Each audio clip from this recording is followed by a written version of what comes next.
नमस्कार, आप देख रहे हैं यूपी भारत। मैं हूं आपके साथ साक्षी चौहान। चलिए खबरों की ओर रुख करने से पहले एक नजर डालते हैं आज की हेडलाइंस पर। 4 साल पूरे होने पर योगी ने जनता से की बात। गन्ना किसानों को लेकर इशारों इशारों में अखिलेश पर कसा तंज। बाराबंकी में अवैध जमीन पर बनी मस्जिद में नमाज पढ़ने से रोकने पर हुआ बवाल। उपद्रवियों ने पुलिस पर किया पथराव। गाजियाबाद स्टेशन पर शताब्दी एक्सप्रेस में लगी आग। हादसे में किसी यात्री को नहीं हुआ नुकसान। योगी सरकार के 4 साल पूरे होने पर डिप्टी सीएम दिनेश शर्मा पहुंचे आगरा। सरकार की तारीफ करते हुए शर्मा ने कहा, बदल गई है यूपी की दशा और दिशा।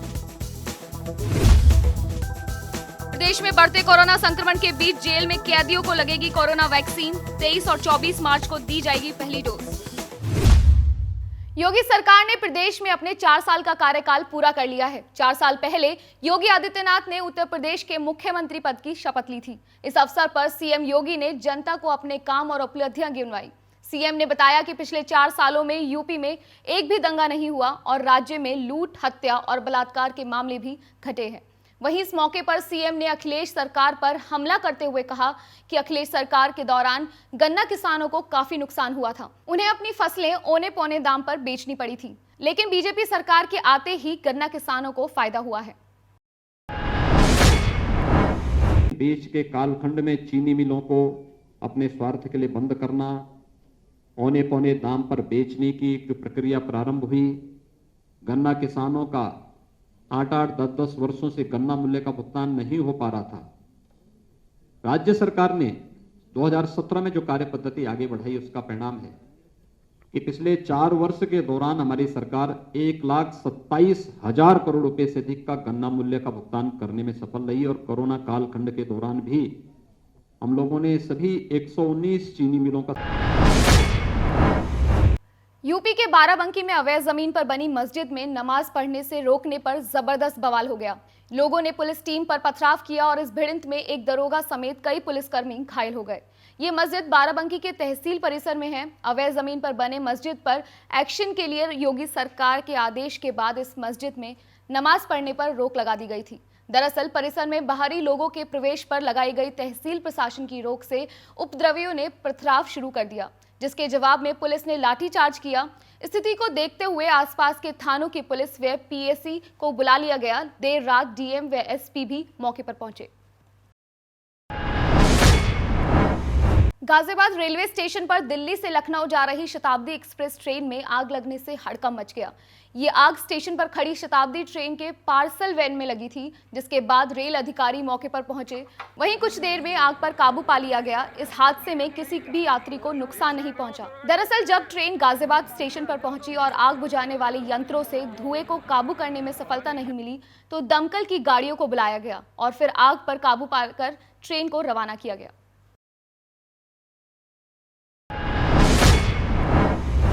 योगी सरकार के 4 साल पूरे होने पर प्रदेश में जहां एक और सीएम ने जनता को सरकार की उपलब्धियां गिनवाई, वहीं डिप्टी सीएम दिनेश शर्मा भी एक कार्यक्रम में शामिल होने आगरा पहुंचे, जिसके बाद उन्होंने जिला योजना समिति की बैठक में अध्यक्षता की और फिर अपनी पार्टी के पदाधिकारियों से मुलाकात भी की।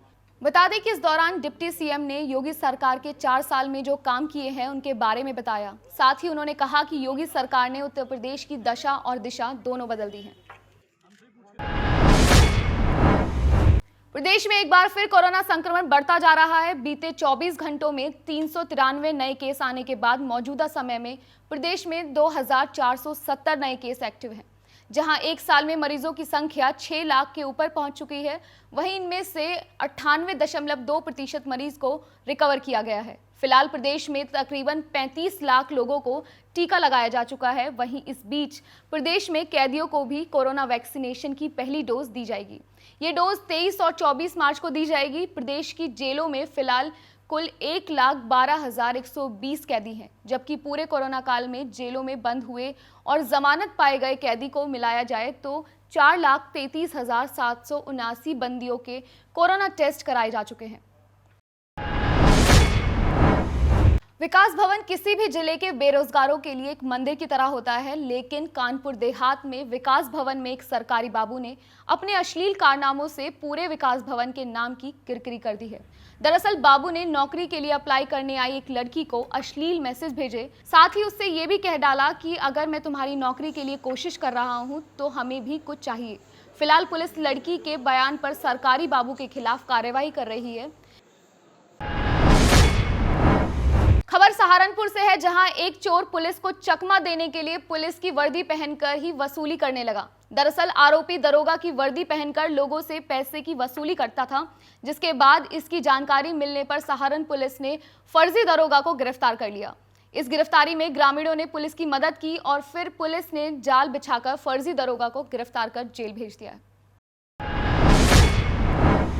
ये थाना तीतरो का मामला है। एक कल सूचना हमको मिली थी कि एक युवक जो कि वर्दी पहनकर एक दरोगा सब इंस्पेक्टर की ये फर्जी तरीके से लोगों से अगवाई कर रहा है, जिस पर कि हमारी टीम कस्बे में पहुंची और इस युवक को पकड़ा। जब उससे पूछताछ की तो उससे जानकारी हुई कि वो कस्बा महाजान वहीं तीतरो के ही रहने वाला है और इसने ये अभी कुछ दिन पहले वर्दी सिलवाई थी और इस वर्दी के पहनकर ये बाकी लोगों को मुकदमे में फंसाने का डर दिखाकर उनसे उगाही करता था।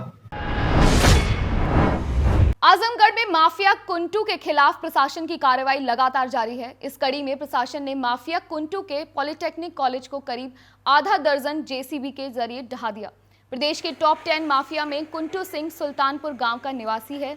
उसके ऊपर 32 मर्डर के साथ 65 मुकदमे दर्ज हैं। पुलिस ने कुछ दिनों पहले कुंटू सिंह के मुख्य शूटर गिरधारी लोहार को मार गिराया था। दरअसल कुंटू सिंह के पॉलिटेक्निक कॉलेज पर आरोप लगा था कि ये कॉलेज जिला पंचायत से बिना नक्शा पास कराए बनाया गया था। पॉलिटेक्निक कॉलेज है देवतपुर कमालपुर अजमतगढ़ में है। ये यहाँ के माफिया हैं कुंटू सिंह, उनकी कॉलेज है जो चल रही थी। इसमें इन्होंने मान्यता भी फर्जी डॉक्यूमेंट लगा के प्राप्त करी। उसकी जांच करी गई। उसमें जो भी 143 वगैरह के जो भी डॉक्यूमेंट हैं, लैंड यूज चेंज वगैरह के, सब फर्जी पाए गए। उसी के तहत थाने में एफआईआर भी दर्ज कराई गई थी और साथ में एफआईआर भी दर्ज हुई और साथ में जो जिस ज़मीन पे बना था वो भी फर्जी तरीके से अपने नाम दर्ज कराई थी, जिसको वापस ग्राम सभा की भूमि निकली। तो सारे फर्जी डॉक्यूमेंट और ग्राम सभा की भूमि पे ये कॉलेज बनाया गया था और माफिया गिरी करके जो पैसे इकट्ठे करे गए थे उसके बाद बनाया गया था। तो उसको जिला पंचायत द्वारा, प्रशासन द्वारा इसको आज जब विरोध किया जा रहा है, क्योंकि बिना परमिशन के और ग्राम सभा की भूमि पे ये अवैध तरीके से ये बिल्डिंग बनाई गई थी। देखिए, ये थाना जैनपुर क्षेत्र में पॉलिटेक्निक था और ये माफिया डॉन और कुख्यात अपराधी कुंटू सिंह की वाइफ इसकी ट्रस्ट की अध्यक्ष थी, उनके नाम से था।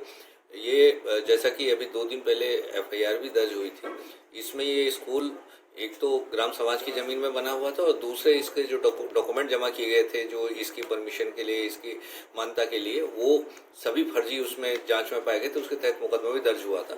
तो इस सारे फर्जीफिकेशन के तहत एक प्रॉपर ऑर्डर के तहत इसका ध्वस्तीकरण आज किया जा रहा है और पर्याप्त पुलिस फोर्स यहाँ मौजूद है।